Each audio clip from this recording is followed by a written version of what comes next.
தீரன் சின்னமலை அவர்கள் ஈரோடு மாவட்டத்தில் சென்னிமலை அருகே இருக்கக்கூடிய மேலப்பாளையம் என்ற சிற்றூர்ல ஏப்ரல் 17, 1756 பிறந்தார். இவருக்கு பெற்றோரிட்ட பெயர் என்ன அப்படின்னா தீர்த்தகிரியார்.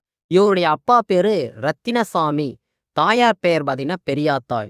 சிறு வயதிலேயே குதிரை ஏற்றம், சிலம்பாட்டம், மல்யுத்தம், வாள் வீச்சு, வில் வித்தை இதிலெல்லாம் கற்று தேர்ச்சி பெற்ற ஒரு வீரராக விளங்கினார் சின்னமலை. இவர் ஏன் சின்னமலை என்ற பெயர் வந்தது அப்படின்னா, ஆங்கிலேய சுல்தான் வரி வசூலித்த பணத்தை எடுத்துச் செல்லும் போது அவரை வழிமறித்து சென்னிமலைக்கும் சிவன்மலைக்கும் இடையில் சின்னமலை வரிப்பணத்தை பறித்து கொண்டதாக உங்களுடைய ஆங்கிலேய எஜமான்களிடம் போய் சொல் என்று கூறி அவரை விரட்டி அடித்தார்.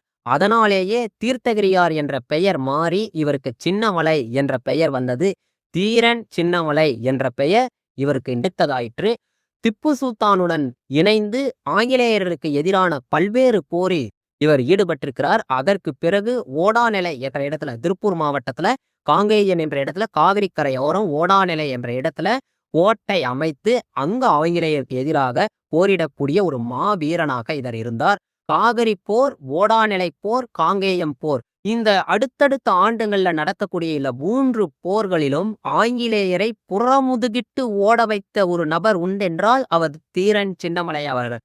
தீரன் சின்னமலையை பற்றி சொல்லும் போதெல்லாம் உணர்ச்சி பொங்க நாம் உணர்வு கொந்தளிக்கும். ஏன் அப்படின்னா, அன்றைய காலகட்டத்துல ஆங்கிலேயர்கள் வலிமையாக இருந்தார்கள். ஆனால் அவர்களை எதிர்க்கக்கூடிய ஒரு மாவீரனாக, ஆற்றல் வாய்ந்த நபராக தீரன் சின்னமலை கொங்கு மண்டலத்திலே இருந்தார் என்றால் அது மிகையல்ல.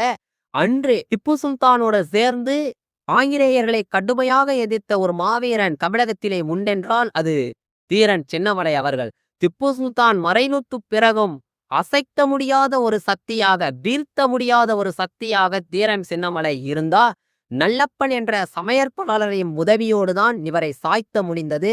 ஆம், வீரபாண்டிய கட்டபொம்மன் அவர்களை காட்டி கொடுத்த எட்டப்பனை போல தீரன் சின்னமலையை நேரடியாக வீழ்த்த முடியாது என்று கருதிய ஆங்கிலேய அரசு அவரை நயவச்சகத்தினால் பிடிக்க நினைத்தது. அதற்கு உதவியவன் தான் நல்லப்பன் என்ற அவருடைய சமையற்காரர்.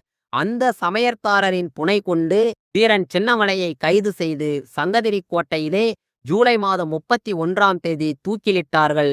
அவர் மறைவு செய்தி கேட்டு ஒட்டுமொத்த கொங்கு மண்டலமே அதிர்ச்சியில் உறைந்து போனது. ஒரு கொங்கு தேசத்தில் கோட்டை அமைத்து அந்த கொங்கு மக்களின் விடியலாக திகழ்ந்தவர்தான் தீரன் சின்னமலை அவர்கள்.